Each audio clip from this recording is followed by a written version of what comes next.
generar la tos también producimos ruido. Vamos a ver las diferentes fases de la tos, cómo se produce este mecanismo. Entonces, este mecanismo de la tos puede estar estimulado por varias situaciones. Una de ellas es la inflamatoria, puede ser de origen mecánico, de origen químico, por alergenos, o puede ser una tos psicógena. La tos psicógena se refiere a que no existe una causa estructural de base, ¿no? Que no hay una patología de base, que es una tos psicológica, ¿no? Que cuando la persona está atravesando situación de estrés agudo puede tener una tos como respuesta. ¿Es este grupo? Tengan cuidado con el horario, en la próxima ya no vas a poder pasar. No se puede entrar con alimentos, tienes que botar eso. No puedes entrar con ellos.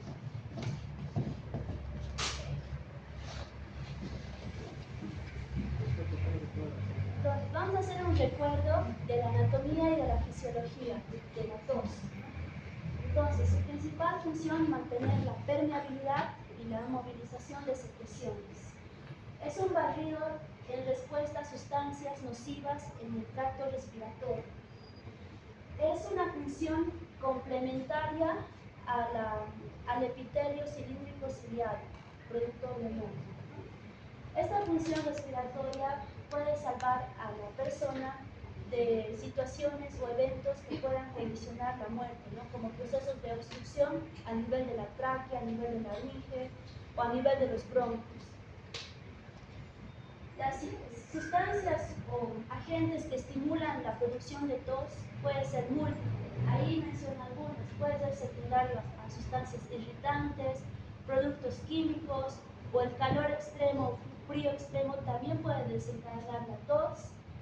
Secundario a sustancias tóxicas en el tracto digestivo también puede desencadenar el reflejo de la tos.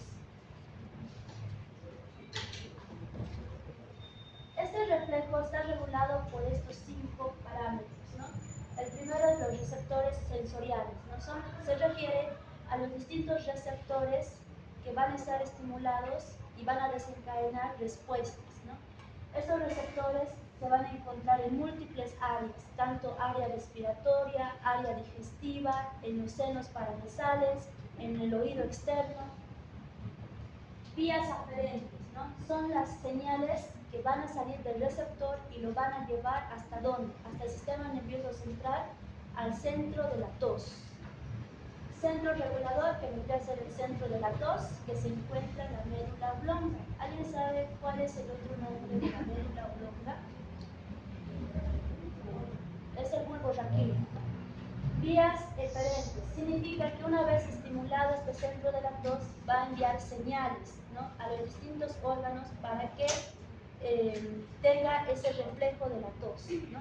Va a enviar señales al diafragma, va a enviar señales eferentes a los músculos intercostales para que desencadenen la contracción de estos músculos y por ende la tos. Y los músculos efectores, ¿no? Que no solamente es el diafragma, puede ser también los músculos intercostales y también pueden ser los músculos de la vejiga, ¿no? No sé si les ha pasado o han escuchado comentarios de personas que cuando tosen miccionan, ¿no? Entonces es porque la vejiga también tiene que ver con las señales efectoras, ¿no? Estas señales pueden llegar hasta la vejiga, es por eso que cuando hay una tos intensa, profunda, pueden llegar a tener una micción por estimulación de la vejiga. Entonces, los receptores que participan son los RAR, los RAL y los receptores de fibra C no mielinizadas. ¿Qué son los RAR? Son los receptores de estiramiento de adaptación rápida. Y los RAL, receptores de estiramiento de adaptación lenta, ¿no? Y los receptores de fibra C no mielinizadas, sensibles a la capsaicina. ¿Alguien sabe qué es la capsaicina? El componente químico de la Sí, es el principal componente de la HIC que produce irritación, ¿no? Que es un estimulante de la tos. Entonces, tenemos los primeros receptores, donde esos receptores corresponden a la vía aferente, ¿no? A la vía aferente que lo lo vamos a encontrar en las terminaciones del epitelio pulmonar. También lo encontramos en la tráquea, lo encontramos en la carina, en el área de bifurcación, en los bronquios principales. Estos estímulos responden más a cambios dinámicos, ¿no? En situaciones de inflamación pulmonar. También van a estar activados en procesos patológicos, como ser cualquier situación que produzca edema en estas áreas va a desencadenar el reflejo de la tos por activación de estos receptores RAP. O secundario a la estimulación de la bradicimina, secundario a la estimulación de la sustancia P o histamina. Pues esos son insensibles a los estímulos químicos. Estos receptores en RAP, receptores de estiramiento de adaptación lenta, son más sensibles a la estimulación mecánica, ¿no? Ya sea por compresión o estiramiento del pulmón. Se incrementa más durante la inspiración y este cambio genera una disminución de la actividad del nervio frénico y del tono muscular liso-bronquial. Los que más van a participar en la tos, de todos esos receptores que voy a mencionar, van a ser más que todo los RAC, los de respuesta rápida, y los de fibra C no mielinizada. Y aquí tenemos los receptores de fibra C no mielinizados, ¿no? Tienen relativa insensibilidad a los estímulos químicos y a la distensión pulmonar. Son activados por estímulos químicos como la bradicimina y la capsaicina.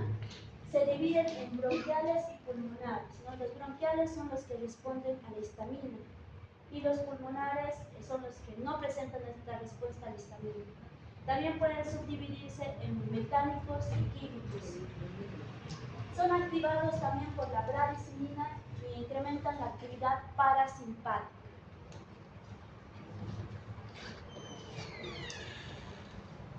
Por esta vez,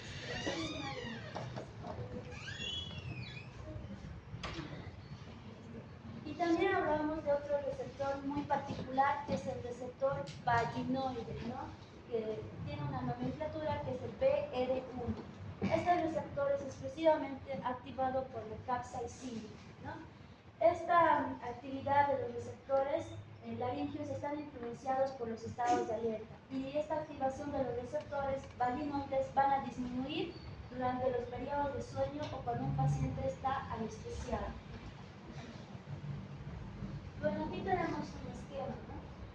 Estas ramas de estos receptores van a salir ramas neuronales aferentes que van a llevar la información al sistema nervioso central, ¿no? Estas sustancias, estos receptores para que puedan ser activados tienen que ser estimulados ya sea por procesos de irritación, por sustancias químicas, mecánicas, alergenos, con lo cual va a activar estos receptores. Estos receptores llevan la información a través de la inervación de los siguientes nervios. Ustedes ya lo conocen, es el vago. ¿Qué par craneal es? El vago. El décimo par. Y el glosofaríngeo. ¿Qué par craneal es el glosofaríngeo? El noveno, ¿no? Entonces, estos dos nervios van a ser los partícipes en la tos, no son los que llevan la información hasta el centro de la tos. A su vez, estos dos nervios son los que van a inervar las siguientes estructuras. Van a inervar los oídos, la faringe, laringe, pulmones, ramas cardíacas, gástricas, esofágicas e intestinales. Cuando estos receptores llevan la información a través de estos nervios, entonces van a llegar hasta el centro de la tos, ¿no? Que se encuentra en el bulbo raquídeo y va a desencadenar la respuesta efectora. Entonces, la respuesta se va a emitir a través de ramas eferentes, ¿no? Que van a salir del centro de la tos o también pueden salir de la corteza en situaciones psicogénicas. Cuando salen del centro de la tos estas ramas van a ser de origen motor, ¿no? Y estas van a ir ¿a dónde? Van a ir a través del nervio frénico. El nervio frénico, ¿qué inerva? El diafragma, correcto, ¿no? van a ir al diafragma a través del nervio frénico, a través del nervio vago, a través de las fibras espinales motoras, a los músculos intercostales, también a través del glosofaringeo, a la faringe, a la laringe, a los músculos de la pared abdominal y al suelo pélvico. Bueno, hasta aquí todo lo relacionado a la fisiología, que es un recuerdo que ustedes seguramente ya llevaron este tema en fisiología, entonces es un recordatorio, ¿no? Entonces en esta imagen podemos observar dónde están ubicados cada tipo de receptor. Por ejemplo, el receptor vaginoide se encuentra ubicado en los senos paranasales, en el conducto auditivo, en el esófago. Los receptores de acción rápida van a estar ubicados en la laringe, en la tráquea, en la carina, en los bronquios principales, ¿no? Y los receptores de acción lenta van a estar ubicados en el revestimiento cardíaco y en el revestimiento pulmonar. Los únicos lugares donde no vamos a encontrar receptores van a ser en los alvéolos pulmonares, ¿no? Y aquí tenemos otro esquema donde al aumento de estímulos fusígenos, por ejemplo, al estar en contacto con gases irritantes, puede ser humo de cigarrillo, cuerpos extraños o obstrucción mecánica o una aspiración esofágica, ¿qué es lo que sucede? Estos receptores se van a activar, los RAC y las fibras C no mielinizadas, ¿no? Estos receptores que se van a encontrar ¿dónde? En la tráquea, bronquios, faringe posterior y laringe, ¿no? Y a través de las fibras aferentes, de las vías aferentes que corresponden al nervio vago, laringe superior y al trigémino, van a ir al sistema nervioso central, donde se encuentra el centro regulador de la tos. Una vez que llegan al sistema nervioso central, envía señales de respuesta, ¿no? Señales eferentes con reflejos vagales, va a presentar reflejos laringios y reflejos a nivel del diafragma, originando que la tos, ¿no? Todo el proceso de la tos, que se divide por fases. Y una de sus fases es la contracción involuntaria ¿de qué? De los músculos intercostales, del diafragma y el cierre de la glotis, ¿no? La contracción de estos músculos y el cierre de la glotis a través de las vías suferentes, ¿no? Que son el vago, el nervio frénico, los nervios espinales. Entonces, ¿qué estímulos conocemos que nos produzcan la tos? Tenemos los estímulos inflamatorios, situaciones que originan edema. Entonces, eso quiere decir, si yo tengo una faringitis o tengo un proceso infeccioso a nivel de faringe, entonces voy a tener tos, ¿no?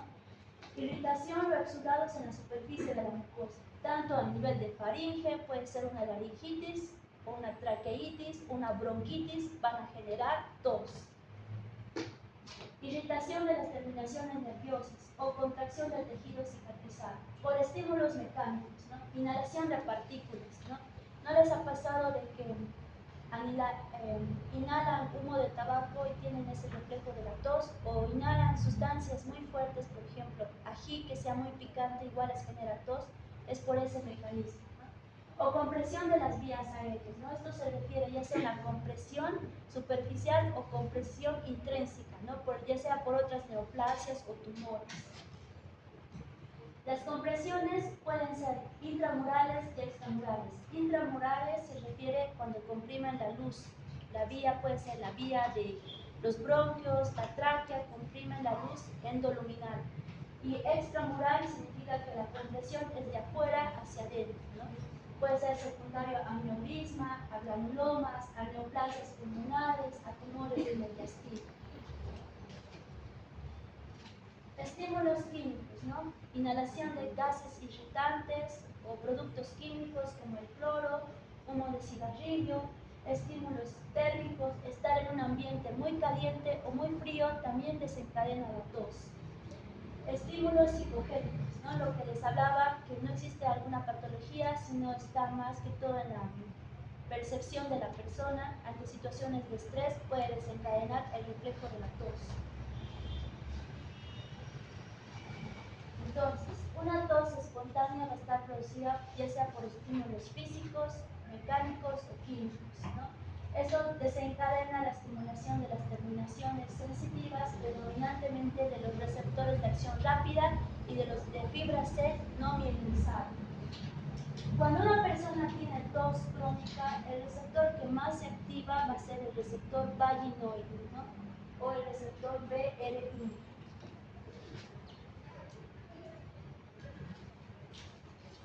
Entonces, los nervios que participan en las señales eferentes es el neumogástrico o el vago y el glosofaríngeo, ¿no? Estos nervios van a estimular la reacción de la tos, ¿no? Vamos a ver a continuación las fases de la tos.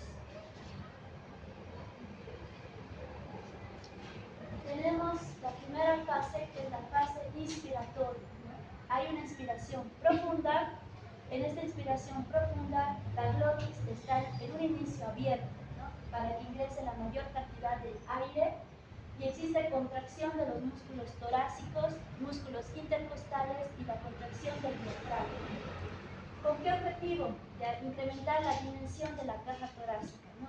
Y ocasionando que ingrese un mayor volumen de aire a los pulmones.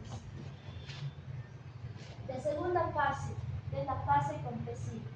En esta fase se produce el cierre de la glotis, el cierre involuntario de la glotis.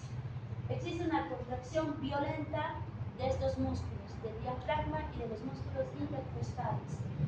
En esta fase la presión intratorácica aumenta, puede llegar hasta 300 milímetros de mercurio, ¿no? Y también, posterior a esto, a este cierre, va a existir una abertura súbita de la glotis. Y por último, bueno, la fase explosiva o expiratoria, ¿no? Donde aquí ya se abre totalmente la glotis y se expulsa todo el contenido de aire que hay en los pulmones, y con ese contenido de aire expulsado también se eliminan todas las sustancias que estaban obstruyendo o sustancias irritantes, ¿no? Como ser moco, alergenos o cualquier otra partícula. Y la fase de relajación, ¿no? En esta fase los músculos comienzan a relajarse. Hay caída de la presión intratorácica, existe relajación tanto del diafragma, de los músculos intercostales y una broncodilatación temporal. Entonces, las etiologías, si bien hemos hablado de acuerdo a cada mecanismo, si es mecánico, si es químico, cada estimulación, pero aquí voy a mencionar patologías o situaciones específicas que van a llegar a producir el reflejo de la tos. Cualquier patología infecciosa o inflamatoria a nivel de vía respiratoria, sobre todo donde se encuentran los receptores de la tos, van a desencadenar este reflejo de la tos. Es decir, faringitis, laringitis, bronquitis, traqueitis. ¿Qué otra patología infecciosa o inflamatoria se nos ocurre a este nivel? Que desencadena una tos. Neumonía, ¿no? Neumonía. Luego, ¿qué más desencadenaría una tos? Una pleuritis, ¿no? Y pleuritis porque hemos visto que estos receptores se encuentran también en la superficie del epitelio de la pleura, ¿no? Reflujo gastroesofágico. Entonces, personas que tengan reflujo gastroesofágico también van a tener tos. Asma bronquial, bronquitis, hábitos tóxicos como el hábito tabáquico, uso de fármacos. ¿Qué fármaco puede producir tos? Secundario al uso del fármaco.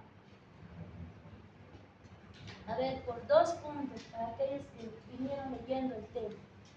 Fármaco que produce tos. Si están con celular no vale.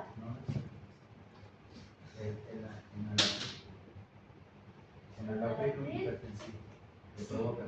¿A qué familia pertenece el enalapril? ¿A qué familia? ¿Pero qué familia de los antihipertensivos? A los IECAS, ¿no? Inhibidores de la enzima convertidora de angiotensina. El enalapril y el captopril, ¿no? Estos fármacos pueden desencadenar reflejos tóxicos, neoplasias, tumores laringeos, tumores en área bronquial, aspiración de cuerpos extraños, irritantes del medio ambiente, ¿no? Incluso el polen inhalando te puede desencadenar ese reflejo de la tos. Abuso de drogas como marihuana, cocaína, heroína.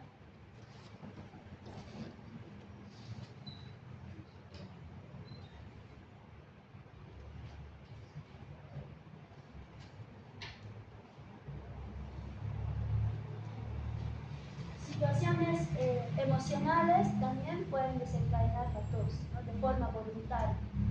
Bronquitis crónica, rinosinusitis. Sinusitis también desencadenan la tos. Rinitis crónica, asma, goteo nasal, trastornos de la deglución, tos asociada a hierbas, lo que su compañero mencionó, bronquiectasias, EPOC, enfisema y bronquitis crónica. ¿Y qué es lo que debemos preguntar a la hora de realizar el interrogatorio, ¿no? Primero, el tiempo de duración, porque no es lo mismo una tos crónica que una tos aguda, ¿no? La diferencia es que la tos aguda tiene un transcurso de 3 semanas, en cambio la tos crónica tiene que pasar, el paciente te va a referir que ya está tosiendo hace 6 semanas atrás. La hora de presentación, si es una tos matutina o tos nocturna, porque existen patologías donde la tos es a nivel predominio de un turno en específico. Por ejemplo, en el reflujo gastroesofágico van a tener sobre todo tos nocturna. Forma de la tos, ¿no? Si se acompaña de algún otro sonido, ¿no? Si es una tos acompañada con silbidos, se denominan sibilancias, podríamos sospechar de patología a nivel bronquial, ¿no? Presentación brusca, ¿no? Si es una tos súbita o es una tos ya con tiempo, que no se ha presentado por un proceso de obstrucción, sino por otra patología condicionante. Si se asocia a fiebre, ¿no? Esto es muy importante, porque si se asocia a fiebre la tos, debemos sospechar que es una tos de origen infeccioso, ¿no? Una infección de la vía aérea. Y en la exploración física, ¿no? Siempre evaluar el estado general, el estado nutricional. Por ejemplo, si el paciente te refiere que está tosiendo hace 3 meses y el paciente también tiene pérdida de peso, está caquético, ¿ustedes en qué sospecharían? Y tiene fiebre en las noches.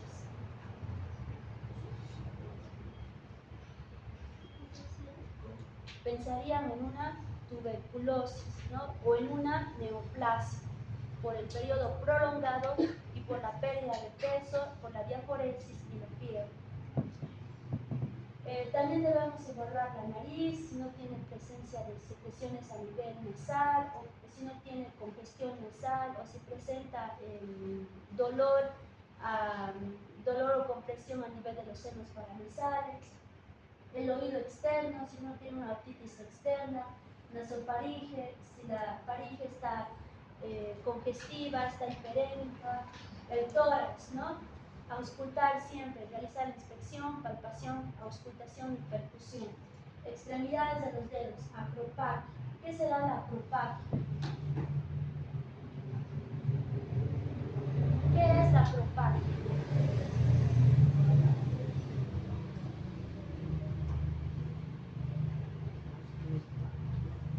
Es el ensanchamiento, ¿no? De las falanges distales, también denominado dedos en palillo de tambor, que puede ser secundario a patologías crónicas pulmonares, ¿no? Y la piel, ¿no? Si es que no presenta cianosis. Y las pruebas analíticas, ¿no? Como en toda patología o alteración, siempre solicitamos el estudio básico que es el hemograma. La química sanguínea para evaluar función renal, función hepática. Solicitamos las inmunoglobulinas para los casos de alergias, la alfa-1 antitripsina, que esta es una proteína que protege a los pulmones de la elastase, ¿no? Esta proteína está deficiente ¿en qué patologías? En el enfisema pulmonar. Serologías, ¿no? Para descartar infecciones por microorganismos poco frecuentes como el micoplasma. Entre estudios complementarios como abordaje de la tos y de acuerdo, dependiendo de los hallazgos de la clínica. Si ustedes tienen un paciente con tos y a la auscultación hay abolición del murmullo vesicular o escuchas sibilancias, entonces deben solicitar un estudio imagenológico, una radiografía de todos, ¿no? Y peor aún si sospechan de neumonía, ¿no? Para iniciar con premura el tratamiento, ¿no? Ahí vemos un poco neumónico, es decir, otras pruebas que se pueden hacer, estudios microbiológicos, ¿no? Porque la tos puede estar acompañada de secreciones, puede ser una tos productiva, no siempre es una tos seca. Y esa tos productiva con presencia de esputo, entonces se debe mandar a cultivos, ¿no? Para detectar qué microorganismo está produciendo esta infección. Después se puede hacer pH-metría en los casos de reflujo o esofagitis, endoscopía, ¿no? Que es un estudio, se denomina en realidad fibrobroncoscopía, ¿no? Que sirve para ver alteraciones a nivel de los bronquios o de las pequeñas vías y también para tomar muestras en caso de sospecha de neoplasias o de obstrucción a través de endoscopía. Y por último, les traje un gráfico donde necesito que venga una persona y explique cuáles son las fases de la tos o el mecanismo, ¿no? Y se va a llevar su punto de participación de hoy. ¿Alguien que quiera participar? ¿Cómo se desencadena la tos? Explique las fases de la tos. Iniciado con estímulo. ¿Quieren? Viene el proceso de... No un proceso corto de las viene la fases de la eferente, tos. viene ¿Quieres la... participar? Vas adelante. No era lo de viene por la vía aferente, sube al núcleo de congelación y va a bajar. Directamente de las fases de la tos. ¿Cómo comienza? ¿Puedo hacer un intento? Saliva. ¿Puedo hacer un intento de las vías eléctricas? Sí, pásate. Recuerden que hay puntos adicionales. Las fases de la tos. Una breve descripción de las fases de la tos. ¿Qué hace será la primera, segunda, tercera y cuarta fase? En la primera fase, la primera fase es la inhalación, que de hecho se ingiere bastante aire, existe una presión dentro de la cavidad torácica, el diafragma desciende, los pulmones se ensanchan y los músculos intercostales tienden a tener una tensión que dijo la presión más o menos. Y esa sería la primera fase. La segunda fase es la tensión contenida, la glotis se cierra para evitar la exposición del aire contenido. En la tercera fase, que sería ya la expulsión de todo el aire junto con la presión de los pulmones, los músculos respiratorios se empiezan a descomprimir, el diafragma sube, la glotis se abre para la expulsión del aire. Y en la última fase ya es la relajación total de los músculos y los pulmones. Sí, muy bien. Solo que como manera de retroalimentación siempre utiliza las palabras contracción y relajación de los músculos, ¿no? El cierre y la apertura de la glotis. Pero está bien, hay idea, has captado. Bien, bueno, un aplauso para su compañero.